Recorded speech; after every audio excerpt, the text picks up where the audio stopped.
Todo mundo ouvindo? Todo mundo ouvindo? Vereador Oi, Caetano, boa noite. Estou ouvindo sim. Vereador Rodrigo, sejamos nós todos bem-vindos nesse encontro. É uma oportunidade sempre interessante a gente poder discutir não só os temas nacionais, como os temas locais, na medida em que um afeta o outro. Um não vive sem o outro. Eu tenho muita honra de estar aqui com vocês hoje. Querido Randolph, acaba de aparecer aqui.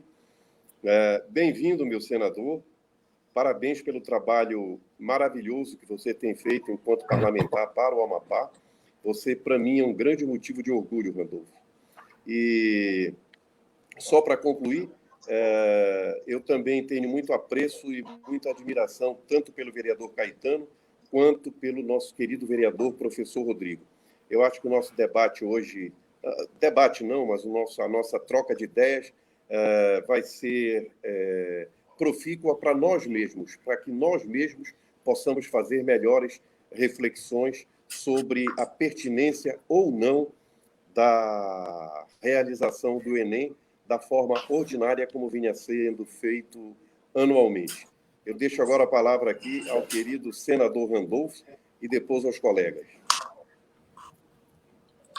Rubem, meu querido, meus queridos Caetano Bentes e o professor Rodrigo, eu queria pedir primeiro desculpas a vocês, porque eu estou aqui envolto no outro computador, na sessão remota do Senado. Aliás, aqui, inclusive, deixei a sessão remota aqui sob os cuidados do Xelala, né, porque eu estou na sessão remota, e um dos temas que está sendo tratado na sessão remota Rubem, o reajuste, a apreciação do PLN1, que, entre outras coisas, pode possibilitar o reajuste salarial dos policiais do ex-território federal do Amapá. Então, é um PLN que a gente tem destaque para incorporar isso, para votar e para encaminhar a votação. E, junto com isso, eu estou com os 2 telefones aqui de prontidão, porque eu estou esperando uma ligação do presidente Toffoli, do Supremo Tribunal Federal, porque, neste momento, daqui a pouco, teremos uma audiência com o presidente Dias Toffoli, a fim de tratarmos de uma ação direta de inconstitucionalidade que tem contra o direito à transposição dos servidores do Amapá. Então, é uma ADI muito sensível contra nós amapaenses, e nesse momento nós vamos ter um diálogo com o presidente Dias Toffoli, exatamente no sentido de pedir que essa ADI seja tirada de pauta. Então, peço desculpas pela demora para entrar e peço desculpas por uma eventual necessidade de sair para ou encaminhar a votação em nome da Rede Sustentabilidade ou participar da audiência aqui com o presidente Dias Toffoli. Mas eu queria, ao saudar vocês, destacar a preciosidade desse debate nesse momento. Chega a ser de um ato de crueldade a insistência do governo Jair Bolsonaro na manutenção do Exame Nacional do Ensino Médio. Veja, não há uma lógica, a não ser a lógica da sociopatia, da maldade à manutenção. O ministro da Educação, um facínora, simpatizante de regimes nazistas, o ministro da Educação diz claramente o seguinte, que é possível manter a realização do Exame Nacional do Ensino Médio, e esse é o argumento deles, porque as inscrições e as aulas estão sendo feitas ou podem ser feitas por via remota, através da internet. É uma pergunta preliminar que se faz. Em qual mundo esse sociopata vive? Em qual Brasil esse fascínora vive? Será que ele vive no Brasil real? No Brasil do interior do Amapá? No Brasil, não vou dizer nem no Brasil do interior do Amapá, no Brasil do Amapá, onde as redes de internet têm uma dificuldade enorme de ter estabilidade. Será que ele sabe o que é um jovem que mora em bairros da nossa cidade, como no Brasil Novo, como no Barabaixo, na periferia da nossa cidade, que às vezes tem dificuldade de deslocamento até a escola. E nesse tempo de pandemia tem dificuldade de colocar comida dentro de casa. Será que ele sabe se esse jovem tem como ter acesso à internet? Qual a possibilidade que ele vai ter? Será que esse não tem noção, um ministro da educação que não conhece a realidade das comunidades ribeirinhas, que não conhece a realidade de São Joaquim do Pacuí, das comunidades às margens do rio Matapi, das comunidades dos distritos de Macapá, como Carapanatuba, por exemplo, dos distritos de Macapá, como Tessalônica, e tantos outros, Tracajatuba e tantos outros, que a dificuldade de comunicação é enorme. Então, só mesmo um ministro da Educação que não conhece nada de Brasil, que não conhece nada das regiões mais carentes e mais distantes do país, como é o caso da nossa Amazônia, como é o caso do Nordeste, pode querer insistir em uma insanidade como essa. Foi por isso, Rubem, que nós movemos o nosso partido, eu subscrevi uma representação ao Ministério Público Federal para que fosse movida uma ação civil pública por parte do MPF no sentido do adiamento do Enem. Também no Congresso Nacional tramita vários projetos de lei nesse sentido, para que o Enem fosse adiado. Lógico, se nós tivéssemos um ministro da Educação sensível, com um presidente sensível, esse é um debate que nesse momento nem se teria. Só que nós temos um governo que é negacionista do drama, das dificuldades, das desgraças que o povo brasileiro está passando.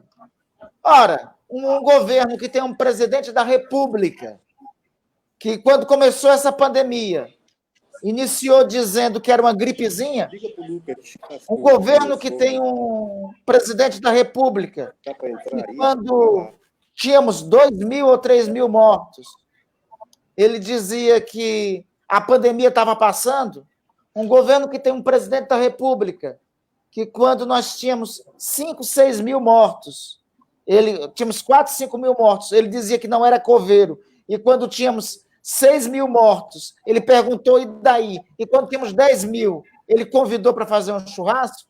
É um governo que nega o drama terrível que os brasileiros estão passando, as dificuldades que os brasileiros estão passando.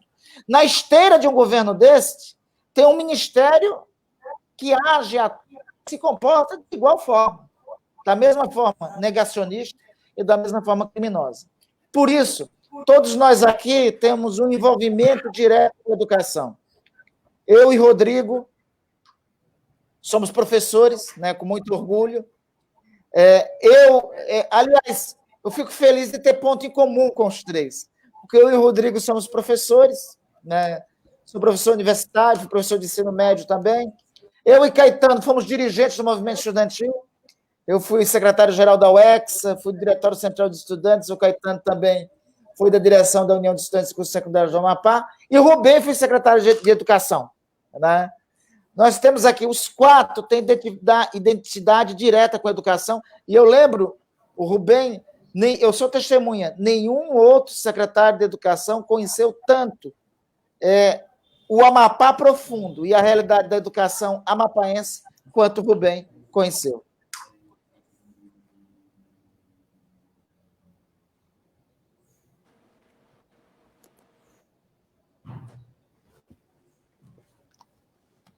Congelou?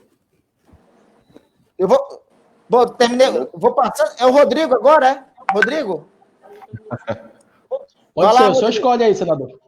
Vai lá, siga lá, Rodrigo. Eu vou passar a direção, eu vou ter que sair para uma coisa ou para outra, vou passar a condução dos trabalhos aí para o Rubem, para vocês não ficarem esperando por mim. Vai lá, Rodrigo ou Caetano? Rodrigo, vai lá, Rodrigo. Tá bom, vamos lá.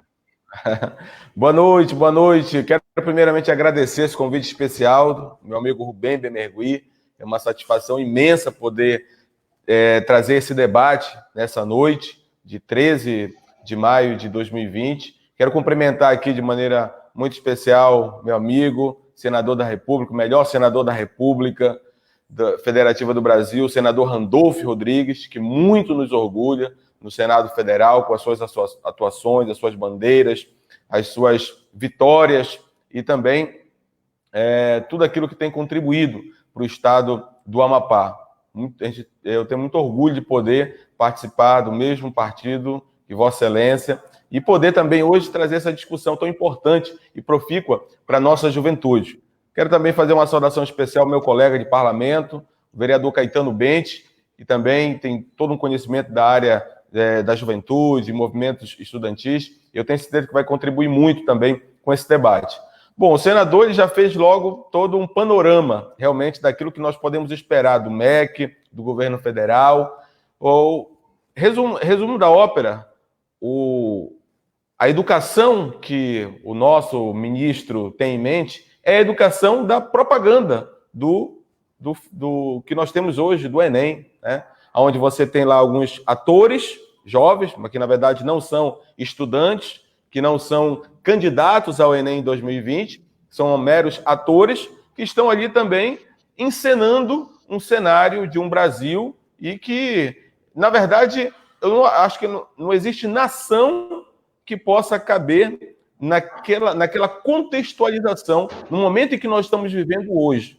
Porque qualquer nação em sã consciência não estaria pensando no Exame Nacional de Ensino Médio, não estaria colocando em xeque o sonho de tantos jovens que passam anos a fio trilhando toda uma meta na educação básica e aí finalizando um ciclo da sua vida, que é o ensino médio, sonhando numa boa preparação, em todos os pré-requisitos necessários para poder concorrer de maneira legítima, igual, isonômica e conquistar um sonho, que é o seu ingresso na universidade. Isso tudo cai por terra quando nós nos ficamos surpresos com essa confirmação do Enem. Inclusive, ontem começaram as inscrições já para o Enem, as inscrições vão ser do dia 11 até o dia 22. E, enfim, eu fico imaginando a cabeça da nossa juventude nesse momento. Pessoas que já ficam aflitas só pelo fato de terem de prestar um exame tão importante. Imagine pessoas que estão perdendo familiares, pessoas que estão entrando na linha da pobreza, pessoas que não têm nenhuma perspectiva, jovens que não têm nenhuma perspectiva de retornar à sala de aula. Então, isso realmente é extremamente nocivo para a nossa educação. E temerário, porque nós estamos, como ele fala, imagine só, perdermos uma geração inteira, né, de novos profissionais. Realmente estão acabando com o sonho de muitos jovens que almejavam chegar nesse momento e poder, de fato, conquistar a sua sonhada vaga dentro de uma universidade pública ou uma universidade particular, através de algum dos programas do governo federal. Se nós partirmos de um parâmetro que não tivesse nenhuma pandemia, mesmo assim, nós, aqui no Norte, nós já estaríamos em desvantagem em relação a todas as demais realidades que nós temos. Imagine dentro de uma circunstância como essa. Então, realmente é ultrajante, a gente fica extremamente preocupado com a condução de um Ministério da Educação a partir de atitudes como essa, mas nós estamos aqui justamente para isso, para levantar esse debate e que, acima de tudo, dizer para todos aqueles, inclusive aqueles que hoje continuam assistindo a sua aula através da videoaula de uma escola particular ou até mesmo de um cursinho particular, que é o momento de ser solidário com aquele que não tem a mesma possibilidade. E depois, inclusive, a gente vai relatar aqui alguns dados que comprovam que não há possibilidade nenhuma de nós podermos realizar esse processo agora. É desumano fazer isso.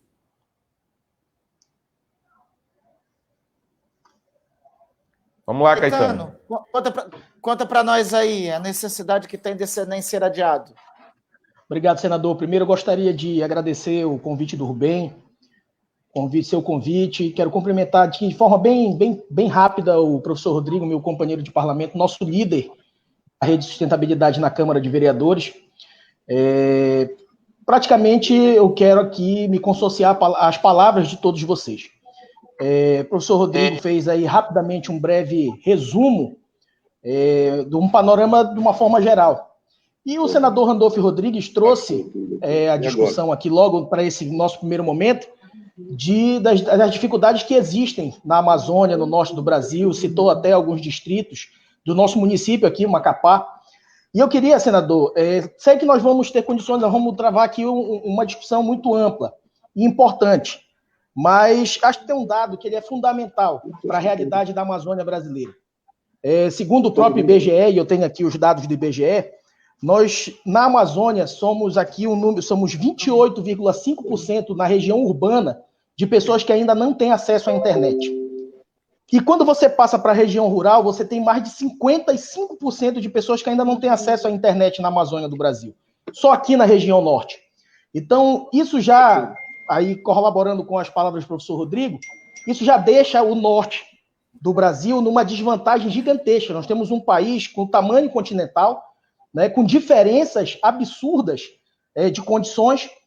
E aí, quando a gente vê uma postura dessa do ministro, e principalmente do nosso, porque a postura do ministro ela não é diferente do presidente da República, a gente acaba que tem que ter o dever, enquanto cidadão, enquanto militante político, enquanto alguém que tem a responsabilidade de representar o povo nas suas esferas, o senhor lá no Senado Federal, eu e o Rodrigo aqui no município de Macapá, nós sendo sabedores da realidade do município de Macapá, a gente não pode deixar com que a gente não se engaje numa campanha dessa, que ela, obviamente, ela ganha proporções nacionais, porque o Enem acaba que atinge os estudantes de todo o Brasil, mas, em especial, o do nosso estado do Amapá serão muito prejudicados. Nós temos um dado aqui que leva a outra conclusão, que no Amapá ainda é diferente. No Amapá, nós temos mais de 30% na área urbana, segundo dados do IBGE, de pessoas que ainda não têm acesso à internet. E na nossa região rural também está chegando na casa dos 60%.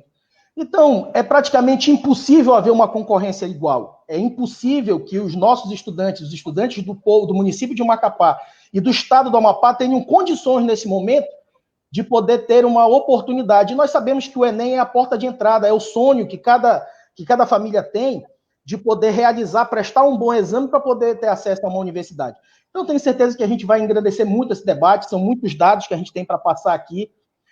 Acredito que nós vamos dar um pontapé inicial aqui para fazer parte desse grande movimento nacional, que é poder conscientizar o ministro da Educação de que não tem condições nenhuma de haver o Enem, pelo menos para agora, nesse momento, como se está se prevendo. Rubem, você já foi secretário de Educação. Eu disse ainda há pouco que você conheceu as escolas do Amapá como nenhum outro secretário de Educação, em momentos distintos, conheceu. Você conheceu, inclusive, e eu sou testemunha disso, porque eu era secretário de Juventude quando você era secretário de Educação. E você, inclusive, conheceu... Está me ouvindo, Rubem? Eu estou ouvindo num outro telefone aqui. Deixa eu tentar no outro telefone, não consegui escutar nada até agora, desculpa. Você está me ouvindo, Rodolfo? Nós lhe ouvimos alto e claro. Posso retomar o raciocínio? Você me ouve? Eu estou tentando escutar por um outro telefone aqui, pode falar.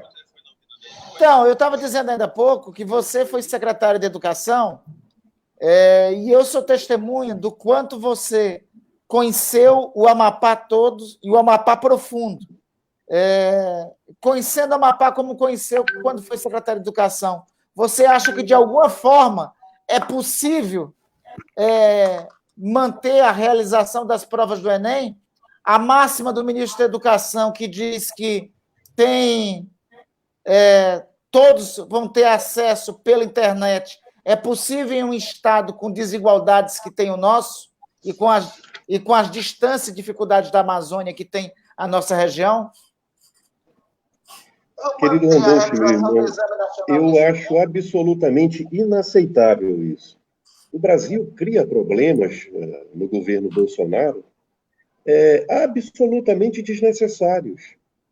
como o exame dele apresenta, não apresenta, são coisas muito pequenas diante da realidade tão difícil que nós estamos passando. Eu penso, Randolfo, sabe, que as políticas públicas voltadas para melhorar o desempenho dos indicadores educacionais, sejam eles quais forem, em qualquer lugar do mundo, eles estão, digamos assim, entre os mais complexos estudos, na medida em que esses indicadores eles dependem de variáveis muito difíceis de serem investigadas. E agora alguns chamam uma das variáveis mais interessantes de intergeracionais. Quer dizer, o nível educacional de uma geração é determinante para explicar o nível educacional da geração seguinte. Digamos, as pessoas comprovam que o melhor, como melhor se explica a atual geração é a partir da geração anterior. As pesquisas já comprovam isso de uma forma muito, muito clara. Então, o desafio das políticas públicas educacionais, ele, de certa forma, está relacionado a você quebrar essa interdependência geracional, porque os filhos têm alta probabilidade, eu diria assim, né, de repetir o nível educacional que foi herdado pelos pais. E esse é um grande problema. Num país desigual como o nosso, ainda existe um grande contingente de pais que podem ser analfabetos ou ter, no máximo, as primeiras séries do ensino fundamental, e esses filhos desses pais não conseguem, dentro de casa, ter, digamos, um suporte de aprendizado, né, que os outros alunos de melhor nível socioeconômico têm. Então, esses exemplos que você colocou, essa nossa realidade aqui, ela se encaixa perfeitamente nisso. Como é que alguém, Tartarugazinho, aqui mesmo em Macapá, nos bairros vulneráveis de Macapá, como que alguém pode estabelecer um nível mínimo de competitividade com aquele que sabidamente tem uma condição socioeconômica melhor? Isso significa, digamos assim, que a presença do aluno na escola, com o apoio dos professores, orientadores pedagógicos, com a própria infraestrutura que a escola fornece, ainda que não seja uma grande infraestrutura, esses que são mais vulneráveis, esses alunos, têm pelo menos a possibilidade de superar um pouco essas dificuldades, que não podem ser supridas nas casas deles. Portanto, se antes, com a presença física do aluno na escola, já a desigualdade é uma marca de existencial socioeconômica no Brasil, você imagina agora o ministro imaginar que as oportunidades podem ser minimamente iguais entre aqueles que estão, que possuem condições financeiras de estudar e os que não têm. Na verdade, eu quero te dizer que eu penso assim, que fazer o Enem nessas condições é de uma insensibilidade, de uma crueldade inominável. E o pior, o Enem ele é um instrumento de democratização do ensino superior, criado justamente para combater a diferença de oportunidades de acesso à educação. Então, você manter o Enem agora, nas condições atuais, você vai contra a própria essência do Enem. É mais ou menos o que eu penso, Randolfo. Você é professor de cursinho. Você já foi professor de cursinho, continuou professor do ensino médio, então sabe muito bem as dificuldades de estudantes para a realização do Exame Nacional de Curso. Você já acompanhou e já preparou estudantes para vários outros cursinhos. Eu vou te fazer uma provocação aí. Nós estamos em uma situação extraordinária. aliás, extraordinária na história da espécie humana. A última pandemia que se tem conhecimento na história humana, nenhum dos nossos, talvez, poucos. Só um minutinho, eu deixo a bola aí com você, Rodrigo. Deixo a bola com você para atender aqui o ministro Toffoli. Tá bom, tá certo. Bem, então, como o Randolfo falou, a gente tem uma experiência já há 20 anos dentro das salas de aulas, de maneira muito particular, nos cursinhos, nas preparações para concursos e vestibulares, e a gente sabe como é que é desgastante toda essa maratona, essa preparação, esse desejo, essa corrida, essa ansiedade que a nossa juventude tem, os jovens, adultos, que na busca realmente da realização de um sonho, né? E a gente vê isso tudo naufragar diante de situações como essa, né? Como eu falei agora há pouco, o clima, a preocupação ela é muito intensa. Nós tivemos uma tentativa da Defensoria Pública da União com uma liminar de impedir o lançamento desse edital do Enem, mas infelizmente a Advocacia Geral da União ela conseguiu derrubar essa liminar, tanto é que já começaram realmente as inscrições. Agora eu estava acompanhando a atualização, já foram mais de 2 milhões de inscritos, e o governo ele comemora isso, mas é claro que o candidato ele vai se inscrever. Isso é óbvio que ele vai se inscrever, porque, independente de qualquer situação, ele vai garantir a sua inscrição, mas, claro que não está dentro das condições ideais que ele mesmo gostaria que fosse.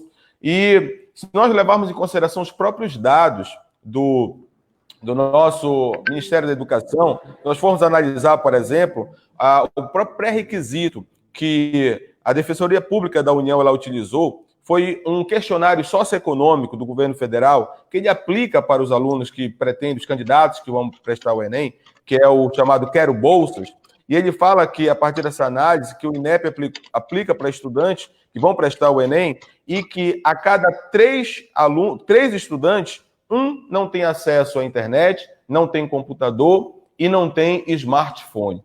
Então, significa que já a prova está no próprio questionário que o governo federal ele já conhece os dados há mais de 5 anos. Então, realmente, isso quando se traz para uma realidade norte, quando se traz para uma realidade de ambiente rural, cada vez mais vai aumentando as desigualdades. Então, é por isso que realmente a gente não concorda com a forma como o governo está empurrando goela abaixo esse Enem, sem levar em consideração que a preparação é um conjunto de fatores. A gente sabe que o ambiente escolar ajuda bastante, a formação de grupos de estudo. Eu falo da minha experiência não somente como professor, mas a minha experiência também enquanto aluno, numa preparação, e mais de uma preparação que eu fiz para adentrar na universidade. Eu sou egresso da Universidade Federal do Amapá, e a gente sabe que, principalmente naquele momento, nós não tínhamos as universidades particulares, então a concorrência era muito maior do que a que nós temos hoje para conseguir o ingresso na universidade. E aí, a gente sabe que essa preparação ela parte por uma construção, que muitas vezes alguma coisa quando sai errado, então desnorteia completamente essa preparação. Então, esse ambiente escolar ele é muito importante, porque lá o contato com os técnicos educacionais, o contato também com os colegas, o incentivo da família, acompanhando as atividades escolares, isso é muito importante, por quê? Porque é o gás que, às vezes, o aluno ele precisa. Muitas vezes ele está desmotivado por algo, e quando ele chega na sala de aula, um contato direto com um professor, um apoio do corpo técnico pedagógico, isso é muito importante. Isso contribui muito. Aquele aluno que está para baixo, aquele aluno que, de repente, está com alguma dificuldade. Então, mas somente o contato, o convívio social é que vai ser necessário para que nós possamos reduzir esses impactos. E mesmo aqueles que hoje têm uma escola particular, um próprio cursinho particular, eu digo com toda certeza que ninguém está preparado para esse momento. Eu quero saber hoje, aqui no estado do Amapá, qual era o cursinho que trabalhava com uma plataforma digital. A nível de Brasil também, qual era o cursinho que estava trabalhando numa plataforma digital, pelo menos na sua integralidade.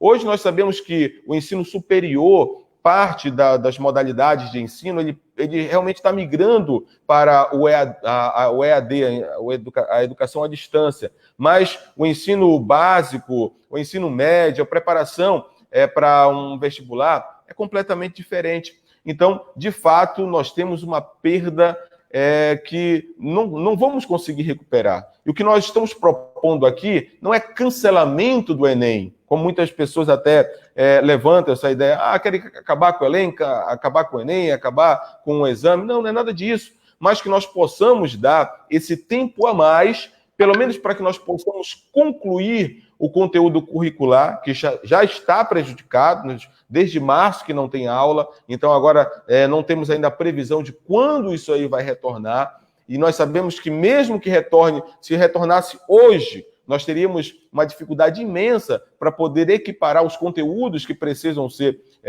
concluídos até o exame nacional. Então, nós precisamos sim desse tempo hábil para poder dar essa possibilidade, principalmente para aquele aluno que está concluindo este ano o ensino médio, que é aquele que mais espera verdadeiramente por esse momento de preparação aí, de provas, né, de provas para o Enem, para o ingresso na universidade. Então, a gente fica realmente muito preocupado com tudo isso, a forma como está sendo conduzido, e precisamos realmente levantar essa bandeira, uma frente parlamentar no Congresso Nacional, os nossos movimentos nos parlamentos estaduais, municipais, o próprio movimento da nossa juventude. Então, essa união de forças ela vai ser muito importante para que nós possamos realmente garantir um tempo necessário para que os nossos alunos eles estejam preparados para uma prova de maneira mais isonômica. Muito legal, Rodrigo.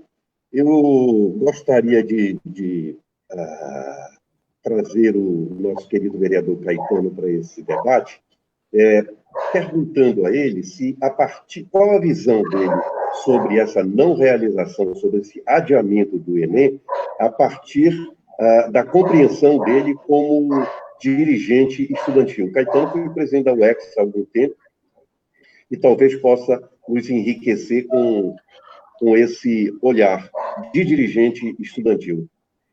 Doutor Rubem, olha só, falamos ainda há pouco, o próprio senador Randolph, o professor Rodrigo também já falou isso, e de uma forma sucinta, nós falamos aqui da dimensão que é o Brasil, das diferenças que nós temos, e principalmente do momento que a gente vive. O mais engraçado de tudo é que não era nem para a gente estar discutindo isso aqui, essa é a verdade. Não era para a gente estar discutindo a possibilidade de tentar sensibilizar alguém que deveria ter a responsabilidade de gerir um órgão público como o Ministério da Educação, no sentido da realização ou não de um Enem. Isso já era para ter sido resolvido. Nós estamos vivendo uma pandemia que, como bem disse o senador Randolph, o último registro da história já vai-se anos e ninguém nem lembra, a nossa geração não lembra do que foi. Nós sabemos o que é que está ocorrendo agora com o Covid-19 no Brasil. E a gente caminha a passos para que o Brasil seja o novo epicentro do Covid-19 no mundo. Aqui no Amapá, então, nós estamos vivendo um momento assim terrível. É algo assustador, eu costumo dizer, eu tenho falado isso, inclusive o professor Rodrigo tem nos acompanhado nesses pensamentos, nas sessões que a gente tem feito online da Câmara de Vereadores, que a situação no Amapá está simplesmente devastadora. Né? Tanto que já existe até uma mobilização nacional para se ajudar o Estado do Amapá a tentar combater esse momento aqui que tem sido muito difícil. E com o Enem não é diferente. Olha, o professor Rodrigo passou um dado, e eu quero falar um pouco em cima desses dados que o professor Rodrigo passou, porque é importante a experiência dele que veio dos cursinhos públicos, dos cursinhos particulares, dos cursinhos gratuitos, através de projetos que ele participou, e ele sabe que, quando chega nesse período, já há alguns anos, existem turmas de professores que se organizam, estudantes se organizam, professores se organizam para fazerem o chamado cursinho dentro da própria escola pública. Então, uma vez que nós não temos a presença nas escolas, nós não temos a presença física dos estudantes em contato com os professores, obviamente que isso não deve ocorrer só no Amapá, isso deve ocorrer no Brasil inteiro. Uma junção de forças, de pessoas, para poder fazer com que esse desnivelamento, a gente possa encurtar essa distância daqueles que têm mais condições para aqueles que não têm. Né? Então, uma vez que você não tem essa condição de fazer isso, você já, pela questão da pandemia, pelas dificuldades de acesso à internet, pela falta da interação social. Você hoje não pode interagir socialmente, você não pode montar grupo de estudos, você não pode ter um grupo de professores pronto para dar aula para 100, 200, 300, enfim, para quantos alunos possam ser organizados dentro de um espaço público. Quer dizer, você acaba fingindo, atirando no sonho de muita gente. O professor Rodrigo sabe disso, que milita dentro da sala de aula. Eu tenho muito envolvimento com a juventude, e a gente vê que a perspectiva dessas pessoas de fazerem um Enem para poder alcançar uma universidade e, a partir dos estudos, tentar mudar a história da sua família, a sua história de vida, é algo assim surreal. Então, infelizmente, a gente tem que trazer esses dados e esses números, porque para que a gente possa, de uma vez por todas, enfatizar a importância de haver esse adiamento do Enem. Professor Rodrigo, no Brasil, eu dei os dados do Amapá ainda agora, mas está lá, são dados do IBGE. No Brasil, em forma geral, são 25,3% de pessoas que não têm acesso à internet dentro da cidade. Quando esse número vai para a zona rural em todo o Brasil, ele chega a 50,8%.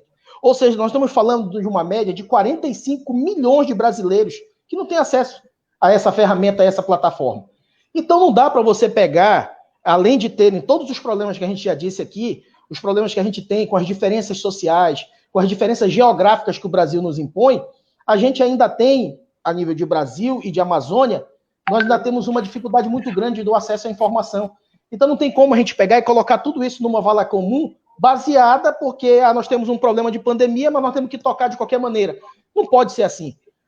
Infelizmente, a gente vive um momento difícil como esse, mas eu tenho certeza absoluta que a gente, dando entrada com os números, a gente mostrando para a sociedade que essa eu acredito que seja também a importância de uma live como essa, com a presença do senador Randolph, com a sua presença, Rubem, com a sua experiência de quem já geriu a educação do Estado do Amapá e que transformou durante o período que esteve lá a educação do Amapá. É importante essas nossas experiências do professor Rodrigo, enquanto professor, enquanto militante do movimento, que a gente possa juntar um pouco dessas experiências de cada um, para que a gente, nesse momento, possa ganhar mais adeptos, mais pessoas que compreendam esse momento e a gente possa sensibilizar, né, o nosso presidente da República, o ministro da Educação, para que a gente possa, de uma vez por todas, que não haja. E o professor Rodrigo foi categórico, nós não queremos acabar com o Enem, nós queremos apenas o adiamento do Enem. O Enem é um instrumento importante e que ajudou a modificar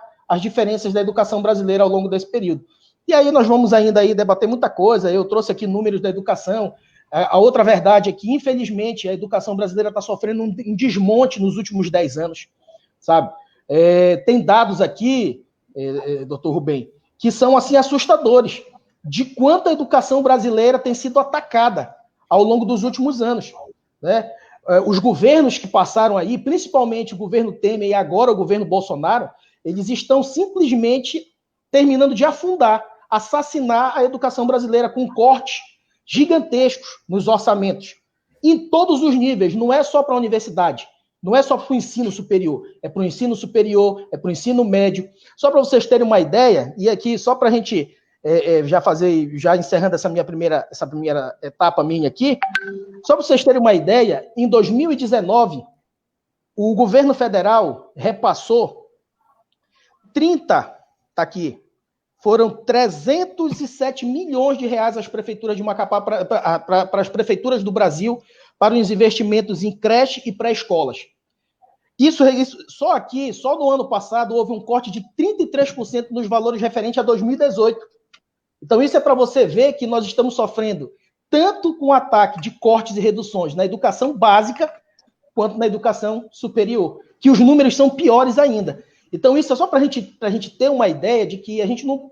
discutir o Enem é importante, é um momento que a gente vive, mas é importante também que a gente leve aquelas pessoas que estão nos assistindo agora nessa live, que estão vendo, que estão tendo a oportunidade de nos ouvir, que a gente traga esses dados importantes, porque nós precisamos discutir a educação como um todo. Os cortes que têm sido feitos na educação brasileira são cortes que estão assassinando a educação no Brasil e, infelizmente, nós estamos aqui de mãos amarradas. E eu acho que esse é um grande momento, nós estamos passando por um momento de epidemia, mas que vale muito a pena a gente levar isso ao conhecimento do público, que as pessoas tenham noção do quanto que está sendo nocivo as ações contra a saúde, contra a educação no Brasil. Muito interessante. Eu reflito também da seguinte forma. Primeiro, já parto do princípio que o Enem digamos, a porta de entrada do ensino superior. Tanto quanto o SUS é a porta de entrada pela UBS, pela Unidade Básica de Saúde, o Enem é para o ensino superior. E eu acho que eu faço uma divisão entre dois aspectos nessa jornada. O primeiro deles é o seguinte: o Brasil ele possui o quê? 48, 49 milhões de alunos. Desses 48, 49 milhões de alunos, 40 milhões deles estão na rede pública. Esses 40 milhões que estão, esses 48, 49 milhões de alunos, eles ocupam 184 mil escolas no país. Das 184 mil escolas, 144, se eu não me engano, 144 mil escolas são particulares, são públicas. Só as 40 e poucas mil escolas que passam a ser privadas. Juntando esses dois dados, talvez nós pudéssemos dizer que o acesso à escola pública ele foi razoavelmente enfrentado no Brasil. Porque, se você pegar pelas estatísticas, aproximadamente 96% dos jovens entre 14 e 17 anos, eles têm acesso à escola. Então, a gente divisa. Esse problema de acesso está quase que superado. Eu lembro no tempo em que eu fui secretário de Educação, no governo do Fernando Henrique Cardoso, ele fez uma campanha relativamente interessante, que chamava Toda Criança na Escola. Nesse período, nós chegamos a colocar um trailer na frente da Secretaria de Educação, em que dizia escola pública, há vagas. Então, esse problema do acesso, eu acho que nós caminhamos relativamente bem. O grande problema, o desafio hoje, me parece que, e aí entra essa necessidade do adiamento do Enem, o desafio hoje é a crise de aprendizagem. Ainda que, se você pegar os investimentos do Brasil em educação, no ano 2000 era o quê? 4,5, 4,6. Em 2019, 6,2. Uma per capita de 4.600 sai para 6.200 e alguma coisa. Então, aí você vê que você tem um aumento de investimento per capita, você tem as escolas, o que você não tem é aprendizagem. Quer dizer, mesmo com esforço, a crise do aprendizado ainda é o maior nó górdio, né, do sistema. E essa crise ela é tão intensa que, se você comparar o Brasil com o Vietnã na área da educação, eu vi esses dias uma pesquisa do PISA, que é aquele Programa Internacional de Avaliação de Estudantes, há uma constatação em que os 10% de melhores alunos brasileiros são inferiores aos 10% de piores alunos vietnamitas. Por quê? O Vietnã lá, ele resolveu colocar como pilar do desenvolvimento dele a educação. Embora um país muito mais pobre do que o nosso, embora um país com um produto interno bruto muito menor do que o nosso, mas eles decidiram pela educação. E os estudantes de escola pública, e se você pegar, por exemplo, os estudantes, então, como a gente não tem esse nível de aprendizado aqui no Brasil, você pega os estudantes das escolas públicas e compara as médias com os estudantes das escolas privadas. Os das escolas públicas, eles ficam pelo menos 1/3 abaixo das escolas privadas. Portanto, o nosso problema é de aprendizagem. E se o problema é de aprendizagem, sem se considerar a interrupção das aulas em razão da pandemia, se nós considerarmos a interrupção das aulas em razão da pandemia, imagine o que será. Porque eu digo o seguinte, é um dogma que eu tenho. Olha, se a educação ia mal no quesito aprendizagem, com os alunos de forma presencial na sala de aula, imagina agora os alunos fora. O vereador Caetano deu um dado interessante de que 5,8% dos domicílios não têm acesso a computadores no Brasil, ou algo assim, e também 33% não têm acesso à conexão, especialmente a banda larga, né? Então, nós vivemos uma crise de realidade que não quer ser reconhecida pelo governo federal de forma, eu repito, até infantil, porque a realidade brasileira nos obriga a subtrair desigualdades. Com a confecção do Enem agora no final do ano, você está retirando a oportunidade daqueles que já nem têm oportunidade, que são os mais vulneráveis.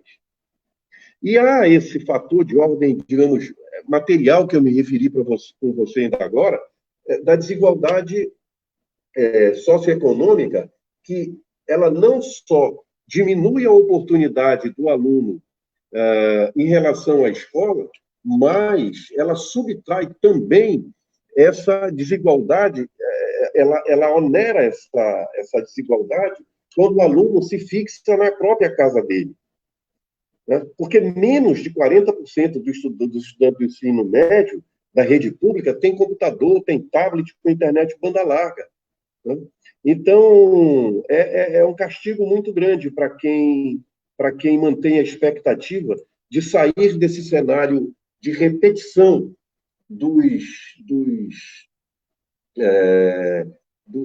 da qualidade de educação que os pais têm, de deixar isso para trás e progredir, com a decisão de realização do Enem, é uma oneração a essa realidade brasileira. O que é que você acha, Rodrigo?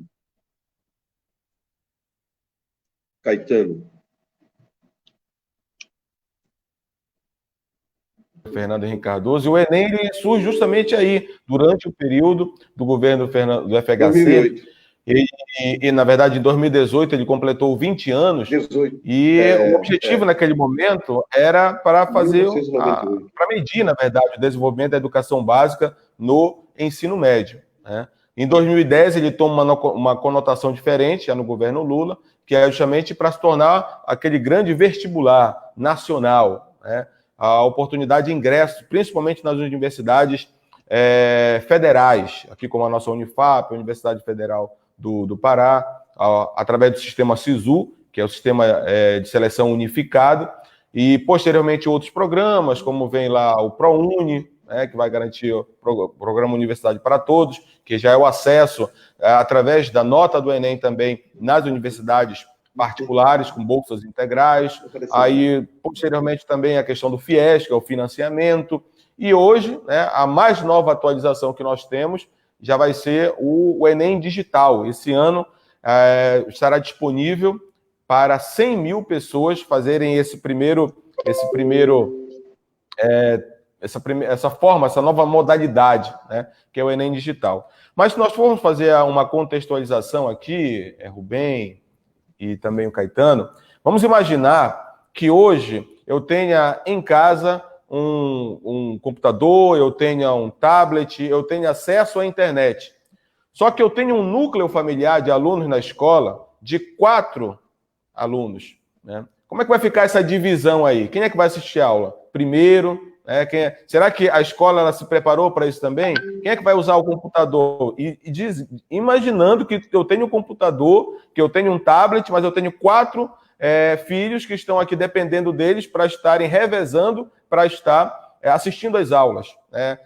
Simultaneamente, digamos que todos estariam no período da manhã ou todos estariam no período da tarde. Como é que eu poderia equiparar? Porque já seria um grande avanço para uma família, né, digamos assim, ter essa possibilidade de ter internet, de ter pelo menos um computador, de ter pelo menos um tablet. Mas com 4 crianças já não seria suficiente. Imagine só que temos a certeza de que essa não é a realidade. Além de nós não termos esse tablet, de nós não termos esse computador, de nós não termos essa banda larga para a grande maioria dos alunos da rede pública, nós não temos também um ambiente adaptável para que ele possa se concentrar numa sala de aula. Eu já imagino que é algo assim extremamente frio, você ficar na frente de um computador. A gente que é professor, às vezes ali na sala de aula, a gente sabe o quanto a gente tem que se desdobrar para fazer uma aula dinâmica, para chamar a atenção do aluno, para poder levar o conhecimento, né? Tem que ter, principalmente para a gente que vem da área de cursinhos, que tem que ter uma expertise para poder causar algo assim extremamente motivacional, para que o aluno ele tenha esse interesse pelo conteúdo. Na contramão, por mais que tivesse todas as ferramentas, seria algo extremamente frio. Então, aquilo, de repente, da primeira semana, pode ser algo agradável, um retorno, como algumas escolas estão retornando, mas isso, com o passar do tempo, não tem a mesma magia da sala de aula, não tem o mesmo apreço que se tem de estar num convívio social. Então, realmente, é algo que, por mais que nós tivéssemos todos os recursos, não seria ainda a mesma coisa. Imagina só, também que se nós tivéssemos 3 ou 4 estudantes no mesmo núcleo familiar, será que teria um ambiente ideal para cada um? Uma mesa e uma cadeira para cada um estar ali fazendo a sua tarefa, fazendo as suas atividades? Nós sabemos que essa não é a realidade. Não era a minha realidade quando eu estava no ensino médio, tenho certeza também que, de repente, não era a realidade do Caetano, a mesma coisa Rubem. Então, a gente tem que olhar aquilo que representa as adversidades dentro do nosso cenário. A gente que muitas vezes vê aluno que consegue até mesmo passar no vestibular, ter uma boa nota no Enem, e que não consegue concluir um curso de graduação lá na Unifap, porque não tem a passagem de ônibus para chegar até lá na Unifap. Então, existem inúmeras barreiras que os anos já impetram a nossa sociedade, a nossa juventude. E essa barreira agora é uma barreira muito maior daquilo que nós poderíamos imaginar. Então, nada melhor do que realmente nós podermos dar essa oportunidade de não realizar esse processo seletivo nesse momento. Em muitos países, em todo o mundo, eles vêm atrasando exames nacionais. Exames nacionais muito parecidos com esse que nós temos do Enem. Então, o levantamento feito pelo Instituto Unibanco mostrou que de 19 países com provas parecidas com a brasileira, se mostrou que apenas 5 decidiram manter o seu cronograma. Ou seja, a grande maioria não vai fazer porque entende que não há uma motivação, não há as condições ideais e não há nem mesmo um clima para que nós possamos proporcionar isso para essa nossa juventude. Então, mais do que nunca, nós precisamos, para mim, a única motivação, de repente, do governo federal e, quem sabe, até mesmo do ministro da Educação, é querer forçar o aluno a criar aquele clima de que ele precisa voltar para a aula, que ele precisa voltar para a escola e romper com esse isolamento social que hoje a gente tanto tem defendido, não porque nós queremos um isolamento social, porque é necessário, diante principalmente da realidade como está sendo estabelecida hoje no município de Macapá, no estado do Amapá. Então, para mim, o que mais motiva, de repente, é essa ansiedade do aluno de querer ter o conhecimento e forçar os pais, forçar o próprio corpo docente, a própria escola, a estabelecer esse retorno com medo de ter esse prejuízo nesse ano estudantil. Então, eu imagino que é mais ou menos essa forma sarcástica que o governo federal tem buscado para querer, de repente, quebrar o parâmetro do isolamento social, que é tão importante nesse momento. Uhum. A gente está observando uma coisa. Só para contribuir aqui. Não há uma motivação ideológica no pedido de adiamento do Enem. É uma realidade que se impõe. Então, não é uma questão de ser direita, de ser esquerda, de ser centro. O que você diz, Caetano? Eu ia até fazer um complemento. Acho que o professor Rodrigo Anier foi importantíssimo quando ele fez a comparação, e eu tinha também esses dados aqui dos 19 países que têm provas, exames seletivos muito parecidos com os nossos, nos moldes do que a gente faz aqui com o Enem, e que, na sua grande maioria, professor Rodrigo, foram países da Europa que fizeram o adiamento das suas provas. E olha que na Europa, nós sabemos como funciona o padrão na Europa. Lá sim, eles têm uma internet de qualidade, eles têm muito mais acesso à informação, eles têm muito mais condições estruturais do que a gente que está aqui na América do Sul. Isso é um fato. Apesar do Brasil ser um país que já avançou em muita coisa, mas não dá ainda para se comparar ao padrão europeu. Então, isso já ficaria, já é uma demonstração de que países que têm uma estrutura infinitamente melhor do que a nossa estão optando em fazer o adiamento. Aí nós que estamos aqui vamos andar na contramão de tudo isso que a gente tem discutido. É incrível, gente, nós estamos vivendo um momento totalmente diferente no país. É isso que as pessoas têm que entender. Obviamente, quando a gente fala da questão do coronavírus e dessa pandemia que está assombrando o mundo, nós vamos entrar aqui em vários debates. Nós vamos falar aqui do caos social que está ocorrendo. Nós temos problemas sociais hoje gravíssimos? Temos. Nós temos problemas hoje de distribuição de renda? Temos. Nós vamos ter uma recessão econômica? Vamos ter, nós já vamos. Isso já é um fato para o Brasil.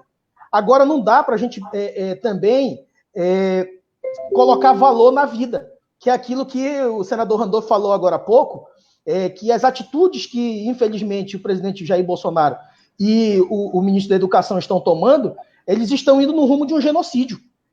Então, isso para a gente que a gente não pode concordar. E nós temos que trazer números, que é justamente, professor Rodrigo e Rubem, para que a gente possa combater as fake news. Infelizmente, quando você passa por um momento como esse, existem pessoas mal intencionadas que deturpam aquilo que você fala, que formam uma outra opinião totalmente diferente daquilo que é a realidade que se discute hoje. Então, uma live como essa é importante para que a gente traga dados como esse. O Rubem falou ainda agora há pouco, fez uma comparação do Vietnã, do investimento da educação no Vietnã e no Brasil.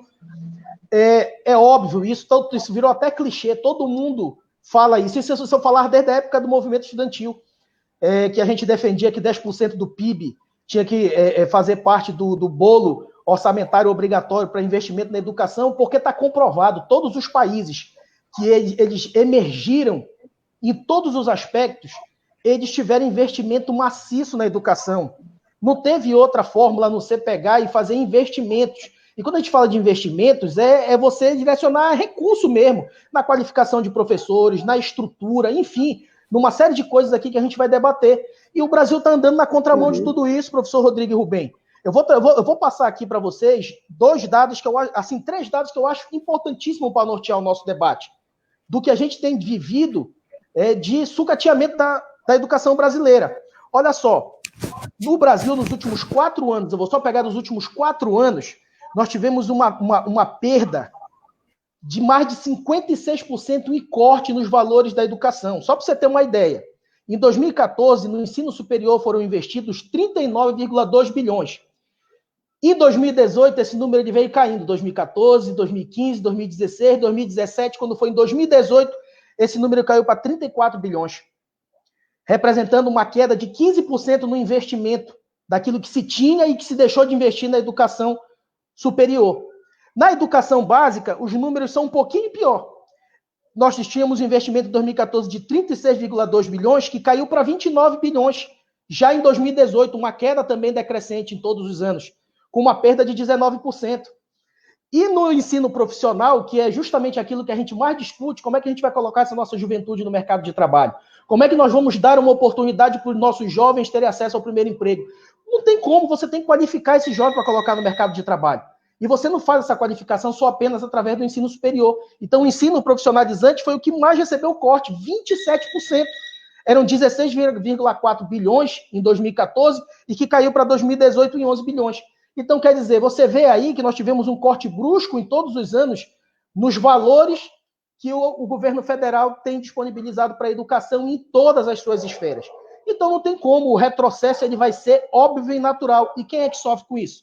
Sofre o estudante, porque vai ter dificuldade em ter acesso a mais instrumentos.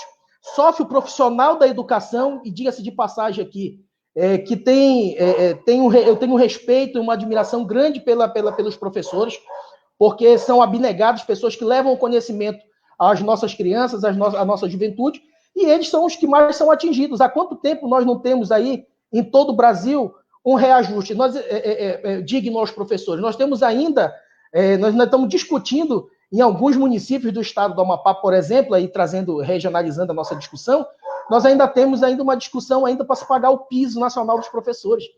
Mas isso tudo vem em decorrência de uma política macro, de uma política nacional. Não tem como você desassociar uma coisa da outra.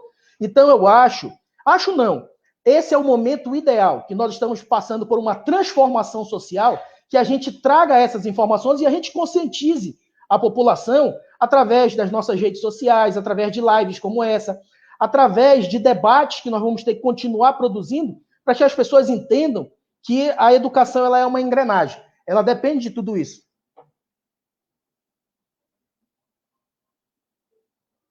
Seguramente, apenas um motivo nosso.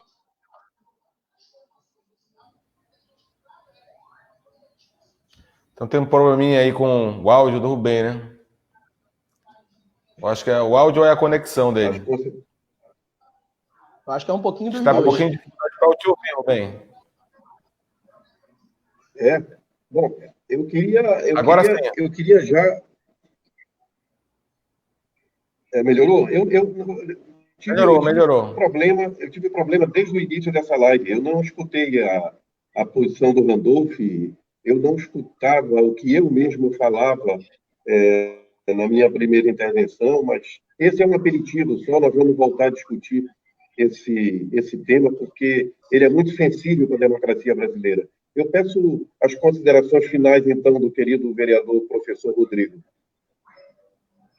Tá certo, Rubem. Mais uma vez a gente quer agradecer aí a você, ao Randolph, ao Caetano, por esse debate. É claro que a gente ainda tem muita coisa para destrinchar desse tema e dizer que realmente, na nossa avaliação, enquanto cidadão, enquanto professor, e hoje também na condição de parlamentar, a gente entende que não tenha a mínima condição de estabelecer esse sacrifício, posso até assim dizer, para os nossos alunos, de realizarem o Enem, como está posto aí em novembro, no dia 1º de novembro, dia 8 de novembro desse ano de 2020, por conta do prejuízo de não ter realmente concluído todo o conteúdo programático.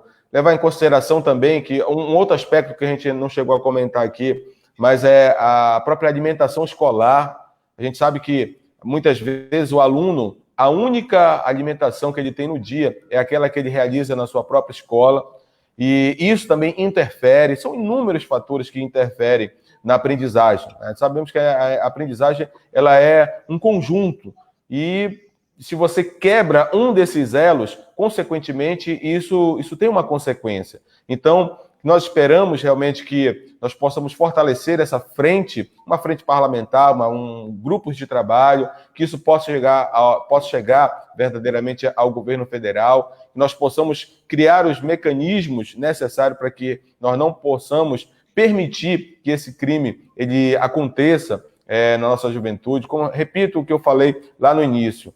Nesse momento, algumas pessoas estão entrando na linha da pobreza.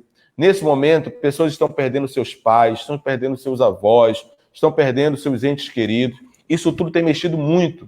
O processo, por si só, dessa preparação, já mexe muito. O aluno ele não sabe ainda, muitas vezes ele tem um dilema na hora de definir qual é a sua profissão, qual é o curso que ele quer prestar, a universidade que ele vai. Então, são inúmeros fatores que mexem muito com o psicológico. E é claro que isso tudo, em meio a essa pandemia, isso com certeza prejudica e muito a aprendizagem, consequentemente, uma boa preparação para quem quer chegar a galgar essa sua vaga na universidade. Então, que a gente realmente possa continuar fazendo esses debates aqui, que a gente possa continuar levantando essa bandeira. Repito, até mesmo aqueles que hoje têm todas as condições, que também não são as condições que poderiam ser ideais, porque o ideal mesmo é o contato, é o convívio social, é o convívio no ambiente escolar, é o convívio com o corpo técnico pedagógico. Até mesmo esses que levantem também, nos ajudem também a levantar essa bandeira, que nós possamos realmente adiar esse processo e possamos estabelecer essa isonomia com todos aqueles que precisam verdadeiramente alcançar os seus objetivos na vida, educacionais, que nós possamos ter mais investimento na educação. Isso é muito importante para que nós possamos ter uma nação forte. Então, fica aqui, Rubem, o meu abraço, meu agradecimento, estamos à disposição. E eu já quero fazer um convite também. Daqui a pouquinho, às 8 horas, nós vamos ter uma outra live, que é a live do Profeshow. Então, todas as quartas-feiras, eu, o professor Marco Antônio e mais alguns convidados, a gente tem levado alguns temas transversais, justamente para tentar também ajudar um pouco essa garotada aí que está na preparação do Enem, que está na preparação aí para fazer as suas provas mesmo dentro da sua grade curricular. Enfim, inclusive hoje nós vamos trabalhar como tema a poluição na água. Então, a poluição dos nossos oceanos, a poluição dos nossos aquíferos, a poluição dos nossos afluentes, nosso querido e majestoso Rio Amazonas. Então, tudo isso a gente vai ter daqui a pouquinho na nossa página na internet também, Profeshow. Já fica aqui o convite também para que vocês possam participar qualquer dia desse conosco também, ok? Valeu, obrigado. Legal, Rodrigo. Parabéns, um abraço fraterno para você. Caetano, por gentileza, querido, suas considerações. Obrigado, doutor Rubem. Olha, eu gostaria de, mais uma vez, agradecer o seu convite.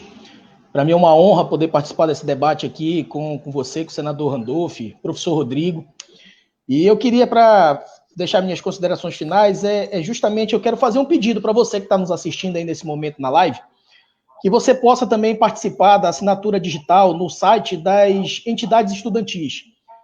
O endereço é uni.org.br e ubis.org.br, que você possa lá também participar da hashtag, assinar a petição virtual para o adiamento do Enem. É importante que a gente fortaleça o nosso movimento estudantil, que eu volto a dizer, é o movimento que está lá na ponta, que tem um contato com o estudante mais próximo. Eu particularmente tenho essa convivência também, até o dia de hoje, apesar de estar no parlamento como vereador, mas ainda tenho uma raiz, uma ligação muito forte com o movimento estudantil aqui no município de Macapá, no estado do Amapá, e sei da dificuldade que tem daquele estudante que mora lá na ponte, daquele estudante que está lá no Bailique, professor Rodrigo, que não tem acesso à internet, daquele estudante que está lá na região do Pacuí e que não tem acesso à internet, e de outros e outras localidades. Nós temos tantas localidades longínquas que só pode chegar de barco, por exemplo, como é o caso do Ipixuna Miranda, e que como é que vai ficar também o caso desses estudantes? Então, são realidades diferentes da nossa Amazônia.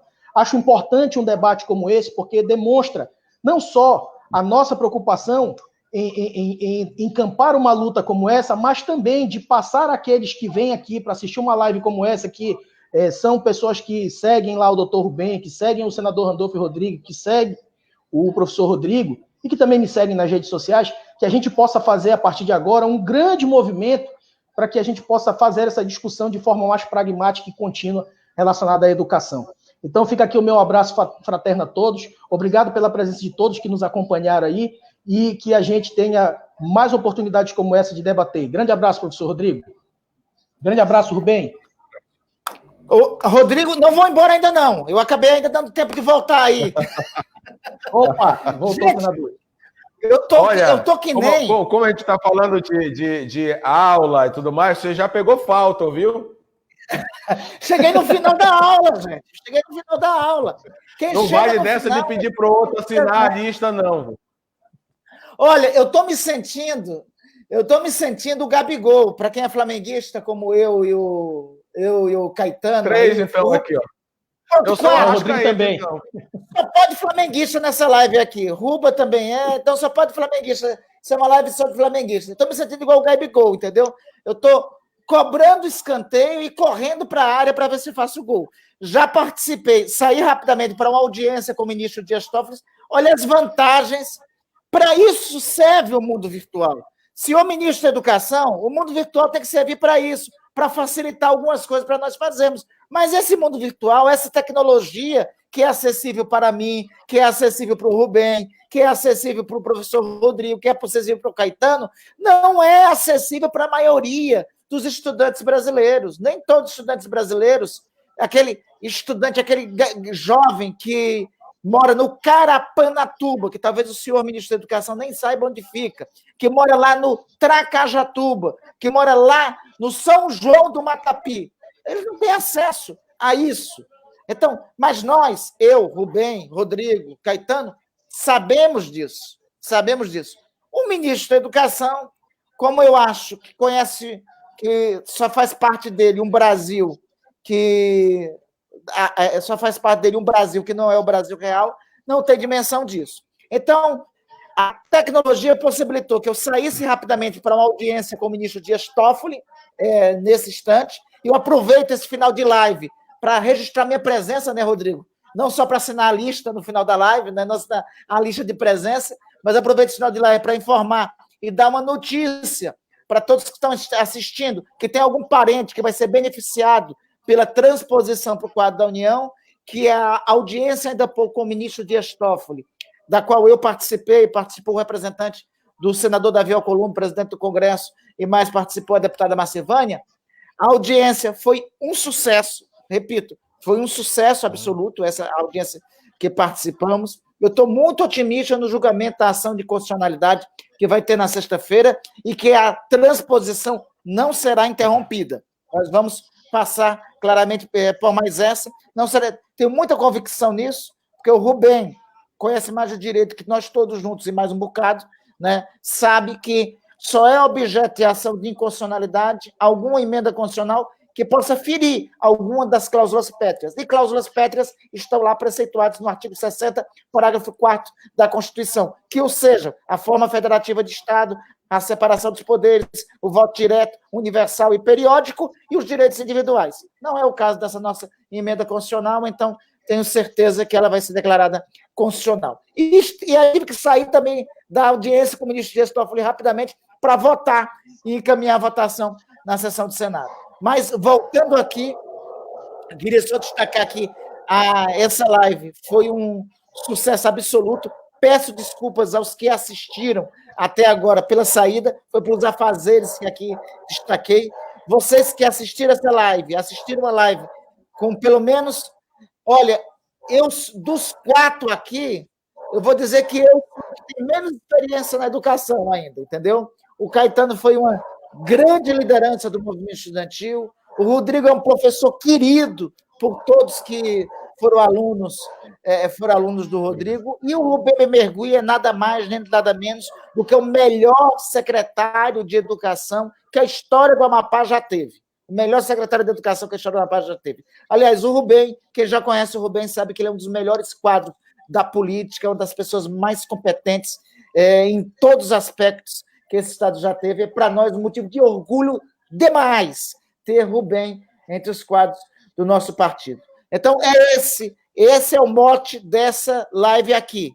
Esse é o mote dessa live.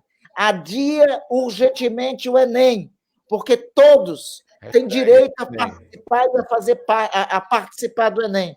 E, aliás, adiar o Enem, possibilitar o direito daquele que só tem acesso à escola pública, daquele jovem que está nas comunidades mais distantes, que se não for a escola pública, se não fosse a escola pública, ele não teria oportunidade nenhuma de ter sucesso na vida. Adiar o Enem, ao contrário do que diz a propaganda do Ministério da Educação, é dar oportunidade a uma geração. Não é tirar a chance de uma geração, é oportunizar uma geração. Quem de nós aqui que filho de famílias pobres não só não venceram, agradecem terem vencido na vida graças à escola pública. Todos que estão nessa live e milhões de brasileiros que de alguma forma triunfaram, que são professores de história, que são advogados, que são professores de biologia, são professores de matemática, só estão nos postos que estão devido à chance que a educação pública nos deu. A chance que a educação pública nos deu. Nós queremos adiar o Enem porque nós queremos que uma geração inteira não tenha sequestrada a chance que a nossa geração teve com a escola pública. Então, a live foi um sucesso danado. Vamos continuar na campanha, vamos pressionar o Ministério Público, vamos mover a ação civil pública, vamos tentar aprovar projeto lá no Congresso Nacional. Adia o Enem urgentemente, porque é a chance que tem que ter uma geração. Valeu, gente. Obrigado. Professor Rodrigo, eu ainda ganho presença? Ganho presença ainda? Tem. Justificado. Vou ganhar presença. Tá bom, ausência então. justificada. Valeu, pessoal. Um abraço. Abraço.